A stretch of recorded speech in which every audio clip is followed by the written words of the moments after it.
தூக்கிக்கோ, தூக்கி காட்டு. அள்ளி போடுங்க.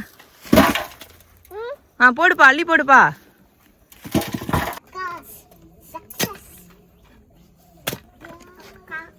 ஹாய் ஃப்ரெண்ட்ஸ், இந்த வீடியோவில் வெத்தலைவெளி கிழங்கு அறுவடை செய்கிறத தான் பார்க்க போகிறோம். எங்கள் அக்கா வீட்டு காட்டில் வருஷம் வருஷம் வெத்தலைவெளி கிழங்கு போடுவாங்க. நிறையவே கிழங்கு அறுவடை செய்வாங்க. இன்னைக்கு நான் பிள்ளைங்களோட போய் அந்த கிழங்கு அறுவடை செஞ்சு அதை நாங்கள் சமைச்சு சாப்பிட போகிறோம். பார்க்கலாமா? காலையிலே கிழங்கு எடுக்கலான்னு வந்துட்டோம். ஏன்னா இன்னும் கொஞ்ச நேரத்தில் வெயில் பட்டையை கிளப்பும். இது பாருங்க, இதுதான் வெத்தலைவெளி கிழங்கு வரும் இல்லையா, அந்த கொடி. இலைகள் எல்லாமே வெத்தலை மாதிரியே இருக்கும்.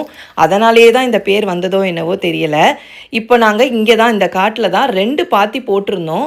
இந்த கொடி எல்லாமே காஞ்சிடுச்சு. இந்த கொடி எல்லாமே வெத்தலைவெள்ளியோடைய கொடி தான். இந்த கொடியை எடுத்த பிறகு அந்த 2 பாத்தியிலையும் ஃபுல்லாமே கிழங்கு நோண்டி எடுக்க போகிறோம். அங்கே பாருங்கள், கொடி எடுத்த பிறகு அங்கே முளைலாம் வந்திருக்கு பாருங்கள். செடி வந்திருக்குங்களா, இந்த முளை தான், அந்த கிழங்குலேருந்து வந்த முளை தான். இப்போ நம்ம இதை நோண்டினோன்னா உள்ளேருந்து நல்லா பெரிய பெரிய கிழங்கு வரும். அக்கா தான் நோண்டிட்டு இருக்காங்க. பார்க்கலாங்களா எவ்வளோ பெரிய கிழங்கு வருது? நீங்கள் பாருங்கள் எவ்வளோ பெரிய கிழங்குன்ட்டு.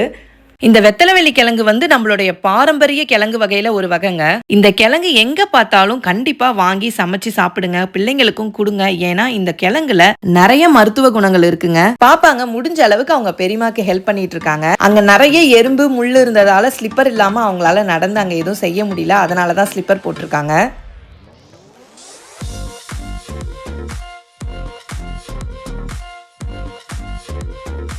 ஒரு பாத்தி ஃபுல்லாக நோண்டிக்கிட்டே இருக்கும். நோண்ட நோண்ட பெரிய பெரிய கிழங்குங்க. பார்க்கவே எவ்வளோ அழகாக இருக்குல்ல?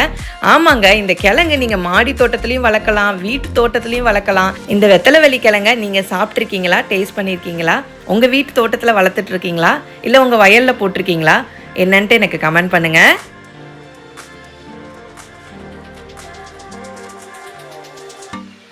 இங்கே பாருங்க, ஒவ்வொரு கிழங்கும் எவ்வளோ பெருசாக இருக்குன்ட்டு. நான் ஏன் கையில் எடுத்து காட்டுறேன்னா, என் கையை விட அந்த கிழங்கு எவ்வளோ பெருசுன்னு உங்களுக்கு தெரியணும் இல்லையா?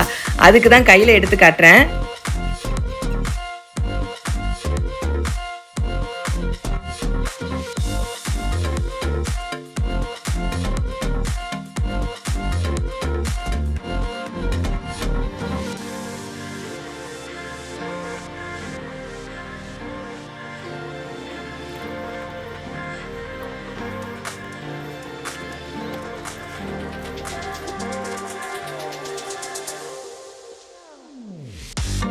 ஒரு பாத்தியில் முடிஞ்ச அளவுக்கு வெட்டிட்டோம். இப்போ அடுத்த பாத்தி வெட்ட போகிறோம்.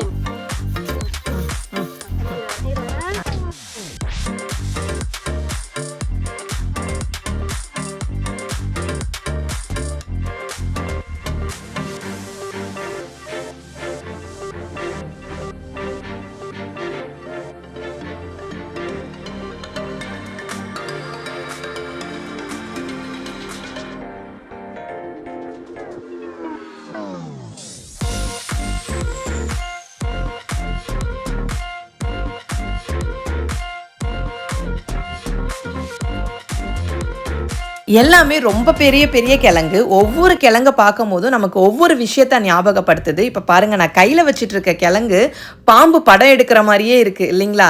இன்னொரு கிழங்கு எடுக்கிறேன் பாருங்க, அது ஏதோ நம்ம ஃபிங்கர்ஸ் எல்லாம் லைனா இருக்கிற மாதிரி, கை விரல்கள் மாதிரியே இருக்கு. இன்னொரு கிழங்க காட்டுறேன் பாருங்க, இதுல முளை வந்திருக்கு. இந்த முளையில இந்த இடத்துல கட் பண்ணி நம்ம மண்ணுக்குள்ள வச்சோம்னா மறுபடியும் வெத்தலைவெள்ளி கொடி வளர்ந்து வரும். சமைச்சு சாப்பிடலாமா? அப்பா, வெயில் பயங்கரமா அடிக்க ஆரம்பிச்சிருச்சுங்க. வெத்தலைவெளி கிழங்கு இன்னும் இருக்கு நிறைய நோண்டுறதுக்கு. நாளைக்கு நோண்டிக்கலாம்னு சொல்லிட்டு கிளம்பிட்டோம்.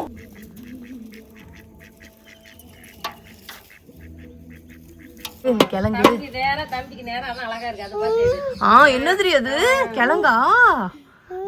பெரிய கிழங்குல இன்னைக்கு இவ்வளவுதாங்க எடுத்தோம். இன்னும் இருக்கு, அதை நாளைக்கு தான் எடுக்க போறோம். தோண்டி எடுத்த வெத்தலைவெளி கிழங்க துண்டு துண்டா நறுக்கி அதை நல்லாவே கழுவி எடுத்து அதை அவிச்சு எல்லாருமே சாப்பிட போறோம். இந்த கிழங்கு கட் பண்ணி பாத்தீங்கன்னா கொஞ்சம் வளவளப்பு தன்மையோட தான் இருக்கும். மற்ற கிழங்கெல்லாம் எப்படி அவிச்சு சாப்பிடுவோமோ அதே மாதிரிதான் இந்த வெத்தலைவெளி கிழங்கையும் சாப்பிடணும். கிழங்க மண் இல்லாம நல்லா கழுவி எடுத்துக்கலாம். கழுவி எடுத்த கிழங்க ஒரு பாத்திரத்துல தண்ணி போட்டு கல்லுப்பு போட்டு கொதிக்க வச்சு நல்லா வெந்த பிறகு எடுத்து சாப்பிட்டா ஆஹா செம்ம டேஸ்டா இருக்குங்க. அந்த கிழங்கு ருசியே தண்ணி ருசி தான். நீங்க கண்டிப்பா இந்த கிழங்கை எங்க பார்த்தாலும் வாங்கி சமைச்சு சாப்பிடுங்க, உங்க குழந்தைங்களுக்கும் கொடுங்க.